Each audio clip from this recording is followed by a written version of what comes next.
حالا میخوام ماسک موی فوری و قوی برای محافظت، تغذیه عمیق و تقویت مو رو به شما معرفی کنم. 86% شکستگی مو رو پس از یک بار استفاده کاهش میده. شونه کردن موها رو 8 برابر آسان میکنه تا اون گره موها رو باز کنه. بهبود فوری وضعیت موهای خشک و آسیب دیده. از دوشانه شدن موها جلوگیری میکنه.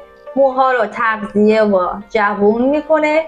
در واقع یک ماسک نجات دهنده موه، حالت دهنده عمیق، تقویت مو در ریشه برای موهای خشک و آسیب دیده.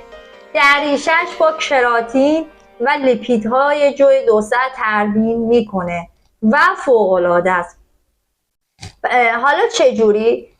نحوه استفادهش اینجوری که موهاتون رو بشورید و ماسک رو روی موهای خیستون تا انتهای مو بمالید و به نواحی‌های خشک و آسیب دیده توجه داشته باشید و بگذارید حداقل 5 دقیقه روی موها بمونه و سپس آبکشی کنید.